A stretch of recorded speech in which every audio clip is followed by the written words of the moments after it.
নমস্কার বন্ধুরা। মূলো অনেকেরই খুব অপছন্দের, তবে শীতকালের মূলো দিয়ে কিছু বানিয়ে খাবো না সেটা কখনোই হতে পারে না। কিন্তু আমার তো মূলো দেখলেই জিভে জল চলে আসে। আপনারা অনেকেই মূলো দিয়ে অনেক কিছু জিনিসই বানিয়ে খেয়েছেন, মূলোর ডাল, মূলো ছেচকি, মূলো পাতুরি, মূলোর বড়া। কিন্তু আজ আমি সুরুচি বাংলা রান্নাঘরে অতি লোভনীয় সুস্বাদু চিংড়ি মাছ দিয়ে মূলোর ঘন্ট শেয়ার করতে চলে এসেছি। আসুন আমি এই ঘন্টটি কিভাবে করছি সেটা আপনারা দেখতে থাকুন। মূলোর ঘন্ট তৈরি করার জন্য আমি এখানে মূলোটা ভালো করে কুড়িয়ে ধুয়ে রেখে দিয়েছি, আর আলু ছোট ডুমো ডুমো করে কেটে রেখে দিয়েছি, আর কুচো চিংড়ি ভেজে রেখে দিয়েছি। এবার আমি মূলোটার জলটা একটু চিপে নেব।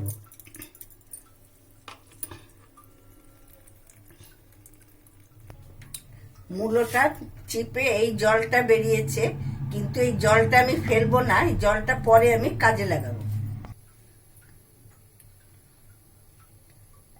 এখন আমি সর্ষের তেল গরম করে এতে কিছু ফোড়ন দেব। আগে আমি এই গরম তেলে আলুটা ভেজে নিচ্ছি। এতে দিয়ে দিচ্ছি সামান্য একটু হলুদ, সামান্য একটু লবণ। আলুটা আমার ভাজা ভাজা হয়ে গেছে, এটা অনেকটা সেদ্ধ হয়ে গেছে। এবার আমি এটা নামিয়ে রাখছি। এবার আমি এতে দিয়ে দিচ্ছি দুটো শুকনো লঙ্কা, আর দুটো দারচিনি, তিনটে ছোট এলাচ।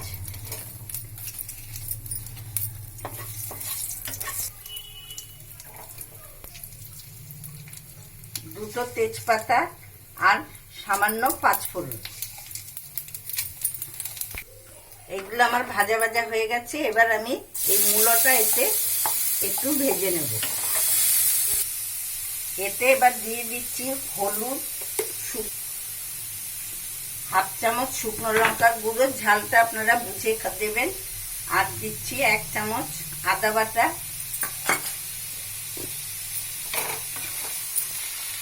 1 চামচ জিরে গুঁড়ো, হাফ চামচ লবণ, আর দিচ্ছি কিছুটা টমেটো কুচি। এবার দিচ্ছি ভেজে রাখা আলুগুলো।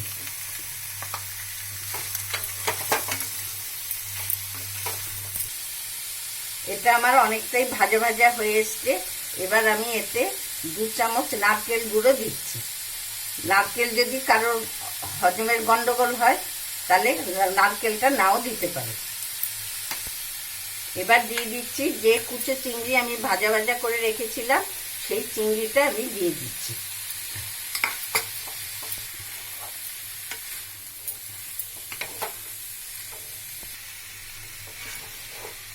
মূলোর অনেকটাই ভাজা ভাজা হয়ে এসছে।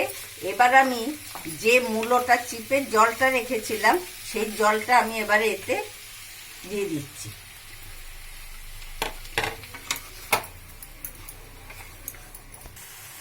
এবারে আমি দিয়ে দিচ্ছি কয়েকটা কিশমিশ। এতে কাজুও দিতে পারেন, আর বড়ি ভেজে গুঁড়ো করেও দিতে পারেন। আমি এতে চিংড়ি মাছ দিয়েছি বলে আর বড়ি গুঁড়ো করে দিইনি। নিরামিষ করলে বড়িটা অবশ্যই দেবে। আর আমার আলাদা করে আমি জল দিলাম না, যে মূলোর জলটা আমি চিপে রেখেছিলাম সেইটাই দিয়ে আমার মূলোর ঘন্ট মাখো মাখো হয়ে যাচ্ছে। এবার আমি একটু ঘি গরম মশলা দিয়ে নামিয়ে নেব।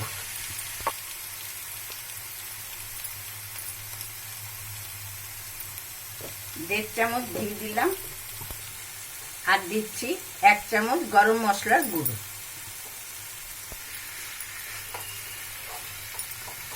দেখুন মূলো ঘন্ট আমার রেডি হয়ে গেছে। এটা দেখতে এত অপূর্ব হয়েছে, খেতে না কত টেস্ট হবে। এবার আমি এটা বোলের মধ্যে তুলে নিচ্ছি। মূলো ঘন্ট আমি বোলে নামিয়ে নিয়েছি। এবার আমি একটু সামান্য ডেকোরেশন করে দিচ্ছি। এটা দিলাম 1 চামচের মতো নারকেল গুঁড়ো, আর 3টে লাল সবুজ কাঁচা লঙ্কা। চিংড়ি দিয়ে মূলো ঘন্ট রেডি হয়ে গেছে। যারা মূলো খেতে চান না, এইভাবে একবার রান্না করে খেয়ে দেখুন। অন্য রেসিপি না খেয়ে এই ঘন্ট দিয়ে আঙুল চেটে অনায়াসেই একতলা ভাত খেয়ে নেবেন। আমার রান্না যদি আপনাদের ভালো লেগে থাকে, please subscribe, comment, like, share করতে ভুলবেন না। মূলো দিয়েই আবার আমি একটি নতুন রেসিপি নিয়ে আপনাদের সামনে কিছুদিন বাদে হাজির হয়ে যাব।